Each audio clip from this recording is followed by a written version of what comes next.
morning on Monday, the 3rd of February 2025. It's 8 a.m. in the Gambia and live on West Coast Radio. It's coffee time with me, Peter Gomez. Thanks for joining us. In a world where progress never sleeps, one company stands out as the driving force behind infrastructure and energy solutions. Introducing our fuel company and cement producer, where excellence meets efficiency. Jar Oil. The company have 30 filling stations across the country that are all operating, which includes the recently completed Yarambamba and Old Yundum filling stations. And our rates are relatively cheaper than anyone else across the country. Along the years, Jar Oil introduces importation and distribution of cement in their line of business to diversify and strengthen their operations. Are you a cement retailer? At the moment, Jar Oil is the biggest producer and distributor of cement in the country with the most competitive prices in the market. With a focus on sustainability and innovation, we are paving the way for a greener, stronger future. Trust in us to fuel your projects and lay the groundwork for success. We currently produce over 25,200,000 bags per year. As the largest cement producer in the country, Jar Oil also targets to export cement to the neighboring countries like Guinea-Bissau, Guinea-Conakry, and others. Join us on our journey to shape a world where every drop of fuel and every bag of cement makes a difference. Together, we can build a brighter tomorrow. If you'd like to advertise on the program, Jibril Jassi is looking for you. Get in touch with him on 699-0107, 787-0107, or 924-2424. Now, last Monday, the administration of the Port of Banjul, including the financing of its maintenance, expansion, as well as operation, effectively came under the control of Al Bayrak in accordance with the concession agreement signed with the Gambia Ports Authority, GPA. Now, as part of the 30-year agreement, the Turkish company is also to build inland ports in Basse and Kaur and a deep sea port in Sanyang. The latter is causing unrest in Sanyang, and the GPA boss, Usman Jobate, is back on the program to enlighten us all. Jobs, welcome back to Coffee Time with Peter Gomez. Good morning, Uncle Peter, and good morning to all your listeners and viewers, wherever they may be. Let me just, thank you for your birthday wish yesterday. Thank you so very much. For those who do not know, I was 63 yesterday. So now we are heading for 64. Jobs, you were widely quoted in the media last week as announcing that 461 homes are to be swallowed up by this deep sea port project in Sanyang, and it's causing, naturally, a lot of unrest among the Sanyang community. Not everybody would like to lose their home. Does it need clarifying? And if yes, what's there to clarify? Well, yes, certainly. Ever since the location of Sanyang was chosen for the construction of the new deep sea port, we had engaged the community with a view to sensitizing them about what it involves in terms of the acquisition of the areas that might be affected. Now, in that process, the consultant that we recruited to go on site and do the mapping exercise had actually mobilized. But because what I could say, take back, is that there was a breakdown in communication, because we could have, with hindsight, accompanied him with the VDC so that the community would be properly sensitized that this consultant is coming around to just do a mapping exercise. All we have at this moment is a layout plan. And for the community of Sanyang, it needs to be clear that the area that government envisages to acquire for this port infrastructure are in two lots. The first lot is the construction of the port infrastructure proper, and that is going seaward. What the investor has plans to do is to reclaim part of the sea and build the port infrastructure on sea. Now, because of the whole business that surrounds the port and maritime ecosystem, involves the setup of free zones and special economic zones. So these are the structures that will go online. And now government envisages to acquire these properties for future development. So it's not that when we announce that these are the properties that are affected, bulldozers are coming in the next week to start putting people's homes down. No, that's not the case. What we are guided by is a legal framework, which is the Land Acquisition and Compensation Act. And in that, the compensation precedes the acquisition. And in that process, the property owners that may be affected will have to be engaged on a settlement, which has to be negotiated. And it will get their involvement in the sense that they are adequately represented at the level of the VDC. So what we expect going forward is more engagement, more sensitization. But for the community in Sanyang, just to allay the affairs that government is not going in there to forcefully acquire anybody's property or to keep them out of their homes, without being adequately compensated. And by and large, our strategy in this resettlement action plan is governed by a primary objective, which is restoration. We are looking at a situation where people who, for example, young Gambians who have hospitality business along the beach, rather than putting a value on the business, compensating them, and then maybe 5 years down the line, they are not economically or socio-economically any better because of various challenges. We would look at a situation where those activities will be relocated elsewhere so that there will be at least continuous earning. So that's the strategy we're adopting. And looking at the whole package, I think the VDC of Sanyang adequately represents the community interest. Because in our meetings with them, we've realized that, there was breakdown in communication in the sense that the consultant should not have been allowed to go on site without being accompanied by the GPA and the VDC, so that the community will be at ease to know that it's not that we're going to acquire properties and move people out immediately, but it's a view to identifying all what is going to be affected in terms of the properties, both movable and immovable, and what we call project affected persons, PAPs, and the farmlands and bare lands that are involved in this second lot, which is where the special economic zone and the free zone is to be cited. Well, apparently the strategy was not sold well to the people of Sanyang, because I hear you've been written to personally by their legal representative raising questions about, information sharing and all of that. Some of them claim they were not even informed that their homes were going to be taken by this project. Well, as I said, we take back the initiative that was done by the consultant. With hindsight, he could have been accompanied by the GPA and also members of the VDC. But ever since, as I said earlier, the VDC, you have quite accomplished Gambians in that VDC that is ably representing the community. You have the likes of the retired Major Momodu Bojang, who served as a cabinet minister in this government, in the former government. And you have the likes of Dr. Sidi Sanyang, who I think worked in the international arena. And these are people who are quite aware about how such projects are handled in other countries. Yes, there was a breakdown in communication, but when we had a meeting with them at the ministry, which was chaired by our Honorable Minister Ibrahim Asila, the legal counsel, senior lawyer Lamin J. Dabo, was present, and in that we accepted that there was breakdown in communication. But the way we have addressed that is to ensure that anytime we are going into Sanyang, we have a pre-assessment meeting, and this was done. Now, we fan back, tried to take back some of the concerns that they've expressed, and then we have now a pre-entry meeting again. So before any consultant goes on site again, we have to meet with the VDC. And what they are requesting now is the communication, rather than just being on phone call to say we have an appointment. We start to document our engagement with them by way of exchanging communication formally. And that is what we're about to do now with the next steps that we expect to engage.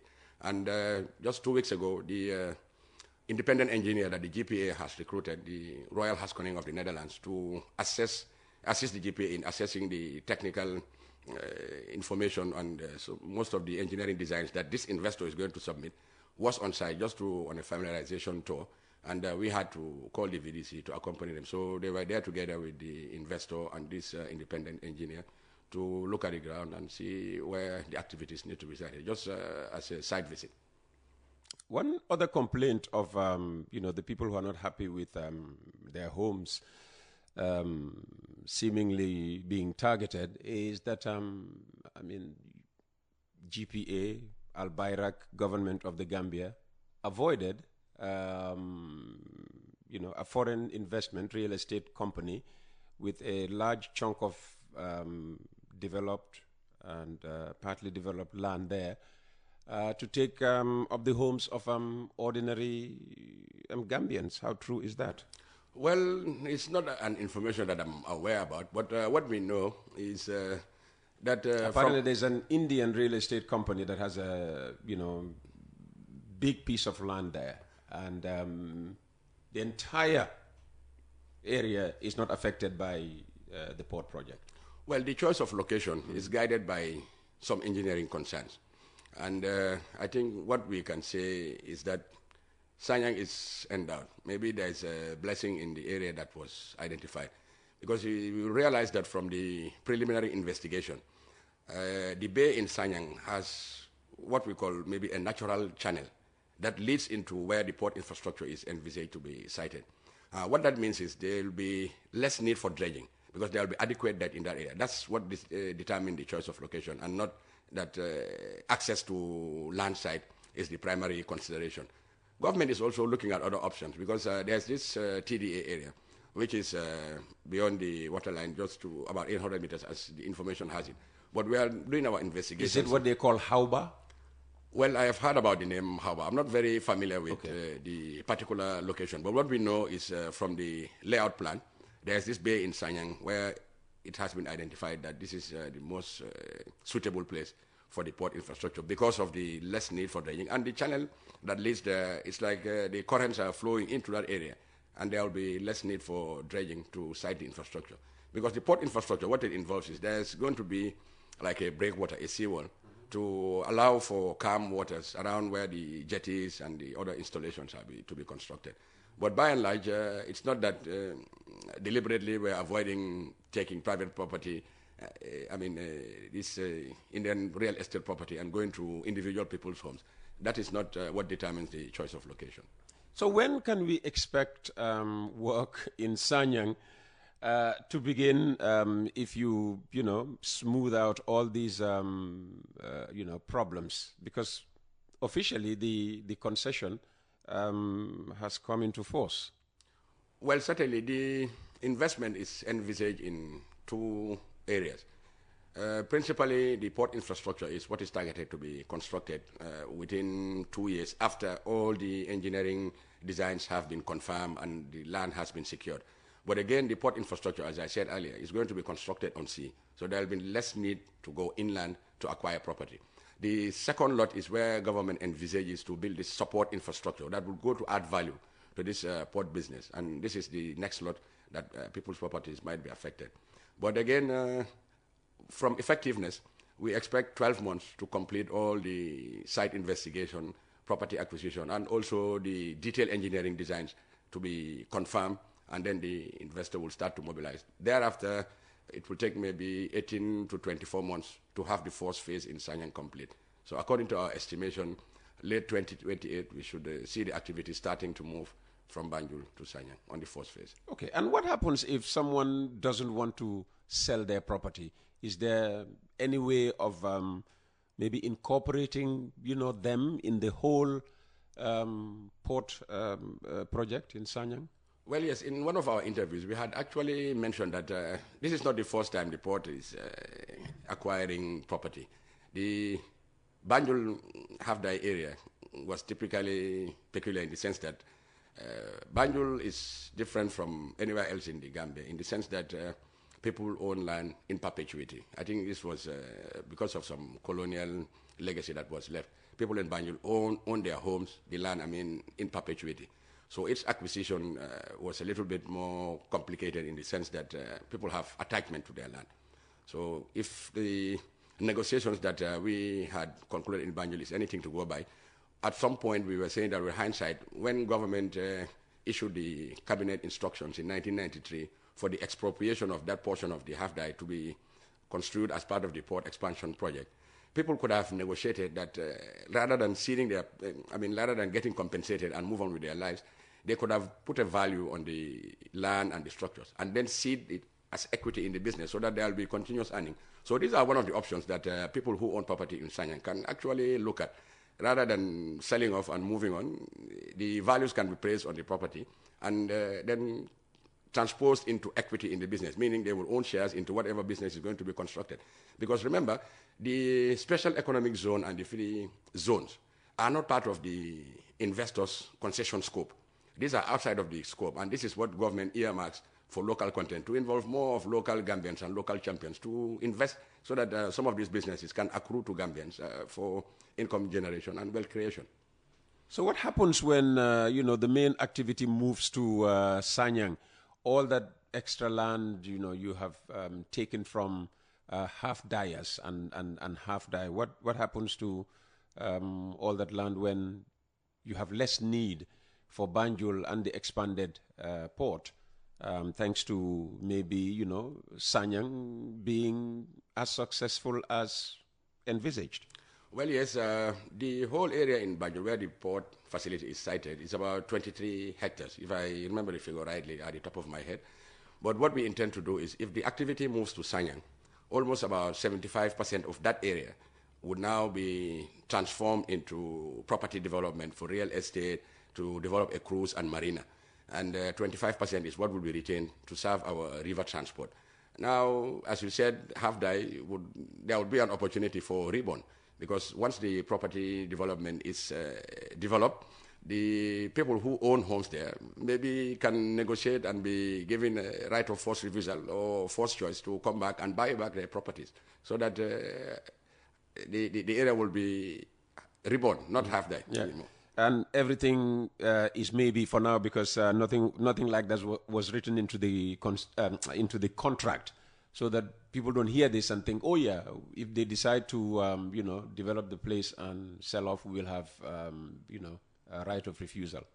Well, no, why I say right of forced refusal, because what is also advantageous in this concession agreement is that the fixed assets of the port in Banjul remain property of the Gambia government and GPA. It's not part of what is ceded into the concession arrangement, in the sense that the concession partner does not have the mandate to take the title and place it maybe as collateral for securing any debt financing.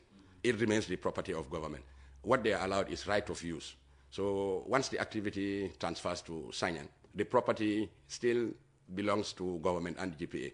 And our plans is to redevelop that area for property development, because we will not need that 23 hectares just for river transport. That's why I say there's this opportunity for people to come back and maybe regain their former homes to preserve the family's heritage. Mm-hmm. So officially, Al Bayrak is in business in the Gambia since last Monday, is it?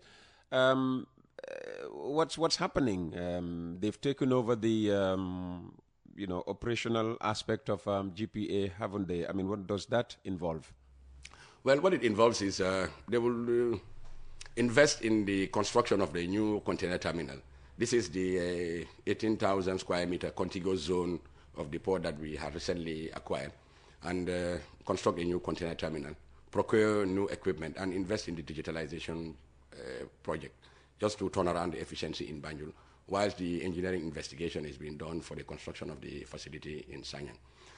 It's the management and the operations of the port, but the GPA remains as the landlord to supervise and regulate the concession arrangements. All other third-party contracts and mandatory functions of government, like GRA, for example, will remain in place, because the concession partner is not there to get involved in some of the statutory functions, because these are mandatory functions of the state, and they would have to respect that, and they are committed in the contract to ensure that those third-party contracts and arrangements and the mandatory functions remain in place. Now, Al Bayrak, since we signed the concession contract in July, we had a 6-month conditions precedent in which both parties had certain obligations to fulfill. And as we speak, they have been substantially met. And in between... Only substantially met, not fully met? Well, substantially... How much remains? We're almost 87% compliance in terms of the fulfillment of the obligations. But key critical issues remain, which should bring closure to these conditions precedent items. And one of them fundamentally is to enter into a shareholders agreement, because the concession contract is modeled along the lines of a grantor and a shareholder. What we signed was the concession agreement, where we ceded the port for management and operations. But again, because we're a shareholder in the business, we need to agree on a shareholders' agreement. And that is what is still being negotiated. With was that not putting the cart before the horse? Well, no, not necessarily. You thought you'll sort out the financials before anything else? Well, the shareholder arrangement is not only dealing with financial. There's a lot of legal compliance issues, transfer of staff, and payment for our movable assets, which we have negotiated successfully with the investor. And to ensure that the payments are received and the staff transfer is done, and then some of the investments in Banjul, the net profit in Banjul is what we have agreed that a percentage of that, what constitutes net profit on the gross income, would be put in an escrow account for investment in Sanyang. What we have agreed is to ensure that no party receives dividends from the business in Banjul during the 6 years. So all the benefits, percentage of it, would be put in an escrow account as reserve funds. So these are the funds that we are going to use to invest in Sanyang. It's just to show that both parties are committed and obligated to fulfill the Sanyang project. Do you have a Turkish counterpart, MD? Will you have eventually if you don't already have? Well, the business is run as an SPV. It's an Alport company, which is separate from the GPA. So the GPA will still remain as the landlord with its regulatory functions. So it's not like having a counterpart MD. But Alport is a special company that will have its own governance structure, its own board, its own management, and its own staffing. So what we have agreed is to have the staff, the operative staff, transferred under this new company so that there will be job security and improved welfare conditions. But the GPA will remain, I can say at the top of my head, out of a staff strength of about 1,250, almost about 931. These are all staff that are involved in the operations, will be moved to the new company. So GPA will be left with barely 300 odd staff that will continue, because these are support departments that are not necessarily involved in operations, so that we can continue our regulatory functions to make sure that the concession partner fulfills its obligations that they are committed in the concession agreement. Just in conclusion, do you think the people in Sanyang affected by this planned real estate takeover would have been assured by your words this morning? Well, I would encourage them to be reassured, because we're not doing this project alone. This is a national project. And because Sanyang is the community where the project is to be sited, they will be ably represented by their VDC. And to address this breakdown in communication, we have 3 layers of governance in terms of our oversight functions as a government. There's the GPA that deals with the concession partner on a daily basis as the contracting authority. The second layer we have is the steering committee, and this is chaired by the permanent secretary, the Minister of Transport. And this is where you have all the relevant government stakeholders represented, from Minister of Finance, Minister of Justice, and Minister of Lands and Regional Administration, Minister of Tourism. You have GIPA and other relevant stakeholders. So the ministry has issued instructions that this Sanyang VDC to be allowed to nominate representatives to serve at that level, which is the steering committee. So if they are represented at the steering committee, be rest assured that all their views and concerns will be addressed, because they are going to be like partners to accompany this project. So they will not be left out in the engagements. So the third layer, obviously, is the cabinet subcommittee that provides that oversight over this concession arrangement. So Sanyang will be ably represented. And we are comforted with the fact that the VDC, as I said earlier, you have some well-accomplished Gambians in that VDC who have had experience dealing with projects of similar nature. And we are hopeful that the engagements, once the concerns are expressed by an LOA and they are represented by senior counsel lawyer Lamine Dabo, they should be assured that all their views and concerns will be addressed as we move along in this project. Well, and then the other thing I would want to encourage them is to understand is that our sensitization outreach program is going to be sustained and comprehensive. It's not like we just exchange letters or go on air and make certain statements, but we'll be actively engaged on the ground to talk to each and every PAP, that is the project affected persons, to ensure that their views are taken on board and they participate in the project, and also to look at the situation where some of the ancillary business that goes to support the port infrastructure, they will have the natural endowment in the sense that they are on the area. So all other businesses that spring up to support the business would be to their advantage. So I am hopeful that with the proper engagement, they will be more than committed to ensure that the project sees fruition. For the national benefit, and particularly for the benefit of Sanyang, which, as I said, from the Google Map investigation, we know with certainty that maybe we're endowed with divine blessing that there's a natural channel that flows into that bay in Sanyang. Fantastic, fantastic. Us, thanks for coming. And while Usman was speaking there, I got a call from one of the permanent secretaries in the Ministry of Finance about our story on the price of fuel going up, because at least, as I said, one fuel station is displaying in Bakote a $1 C, in another instance $1 C, 10 butut increase on the price of diesel or gas oil and petrol, but they still have to confirm whether that is official or not. In a world where progress never sleeps, one company stands out as the driving force behind infrastructure and energy solutions. Introducing our fuel company and cement producer, where excellence meets efficiency. Jar Oil. The company have 30 filling stations across the country that are all operating, which includes the recently completed Yarambamba and Old Yundum filling stations. And our rates are relatively cheaper than anyone else across the country. Along the years, Jar Oil introduces importation and distribution of cement in their line of business to diversify and strengthen their operations. Are you a cement retailer?